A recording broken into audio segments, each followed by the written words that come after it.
Hello and welcome to the first in a new series of tutorials on beginning to use Blender 3D.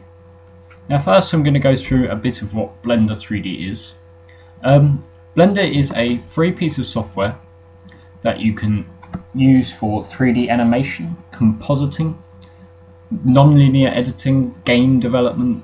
It really does a load of stuff.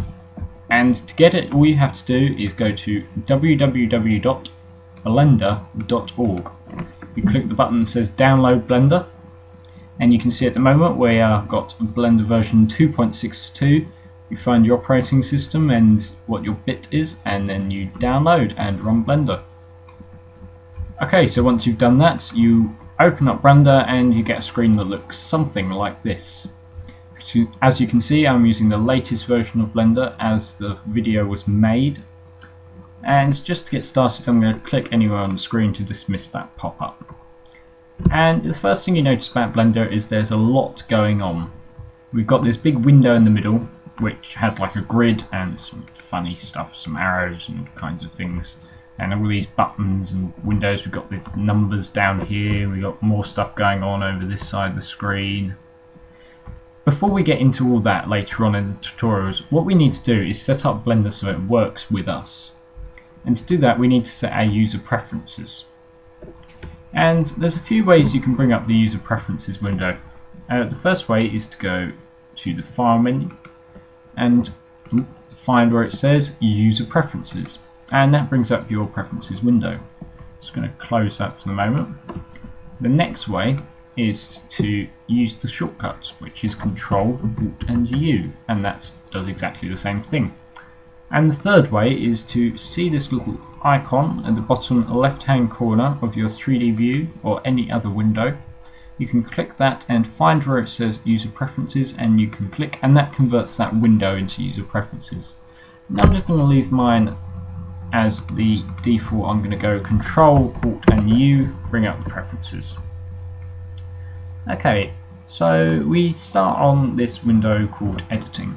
I'm going to switch straight over to Input because that's where the most of the stuff we're going to use is going to come into play. I'm going to make this slightly larger so it fills all your screen space. Okay, so we got some buttons over here and we got all these words over here with little arrows next to them. So let's start over here with the first option. This is Emulate 3-button mouse, and what this basically does is, for those of you who have a mouse without a middle mouse button, it converts it so if you hold the Alt key and click the left mouse button, it uses that as a middle mouse button.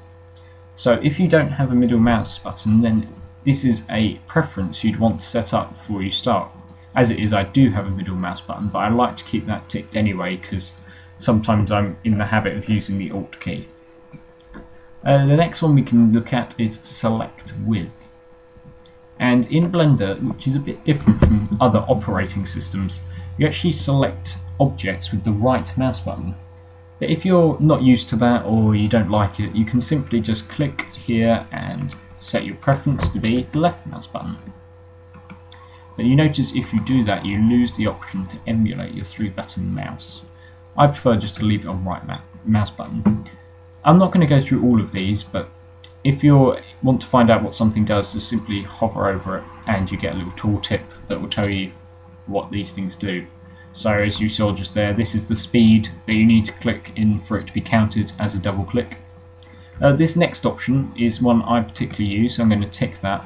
And that's because I'm working on a laptop at the moment and I don't have a dedicated numpad. And what this preference does is it reassigns the top row of numbers to act as numpad keys. So now if I use the 3 key on my keyboard, it's counted as the numpad 3 key, which, as you'll see in the next tutorial, becomes very handy when we're looking around our scene. These options around here are very much down to personal preference. So this is orbit style, that's the way you look at, that's how the way you rotate around your scene, the way you look at objects. And similar, the zoom style is like the smoothing you get when you zoom in and out of your scene. And then you got invert zoom and invert wheel, that's referring to the mouse wheel. So if you zoom backwards with your mouse wheel, it will zoom in, zoom forwards, it will zoom out. and obviously if you've got that unchecked, it will be zoom in when you push forwards and zoom out when you push backwards. So I'm just going to leave that as it is. And then we got this whole list of twirlies, which are these little arrows on the side. If you click these little twirlies, you notice they twirl down, and you get loads more. So let's just pick one. So we have a save blender file. So see that you've got 2 of these, both called the same thing. You can use a little checkbox to switch the shortcut on or off. You can also do the drop down menu, and you notice that the current thing for saving blend file is either use the Control S key or the Control W key. Now don't get confused, I know in some operating systems if you do Control W it shuts the window, but in Blender it saves it, so don't worry about that. You can also change this. You can make it Control Shift and S to save all kinds of things. You can, if you click in the S, you can pick any other key. I can set it D, whatever, Control Alt D. So that's how you edit personal ones. So I could go through all of these, but that would be a waste of your time. I think it's better off if you go through each.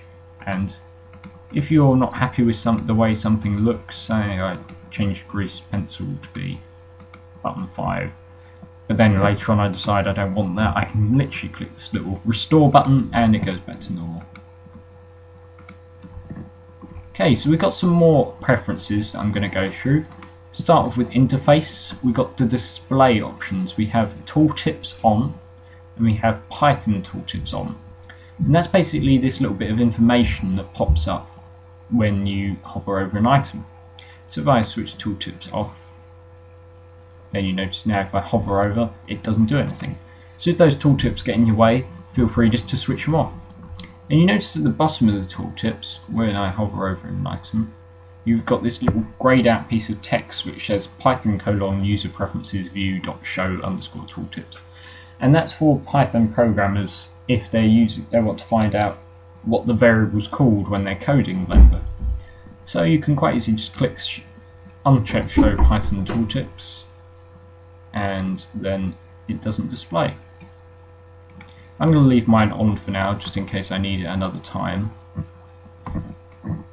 Now the next few, I'm just going to move the preferences out of the way so you can see what they actually do in the 3D view.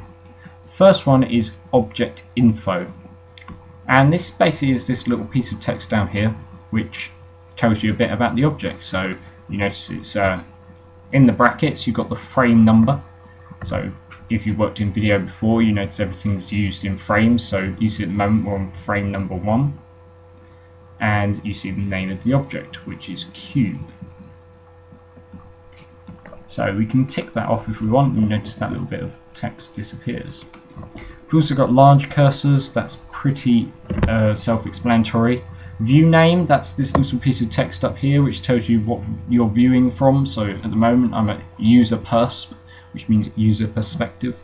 So you can tick that on and off if you want. And there really are so many preferences. I could spend all day going through these. There's a few you might want to take note of.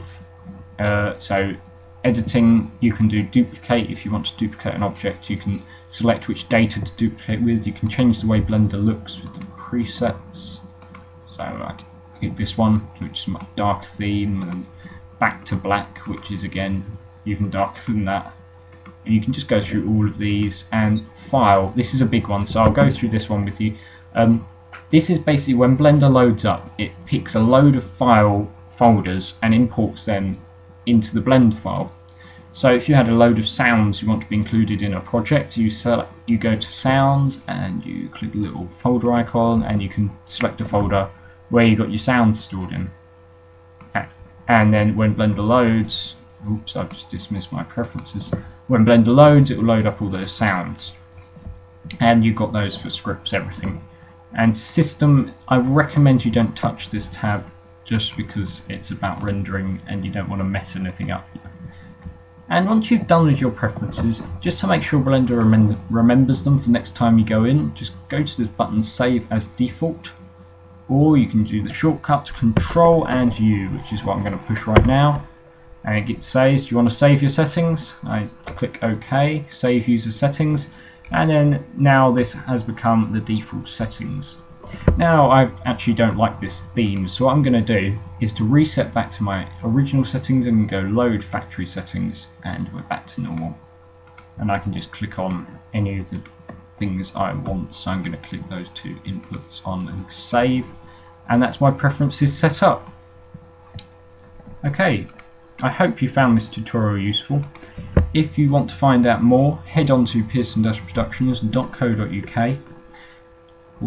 Like us on Facebook, follow me on Twitter, subscribe on YouTube, iTunes, give us an iTunes review, comment down below, and give us a thumbs up on YouTube.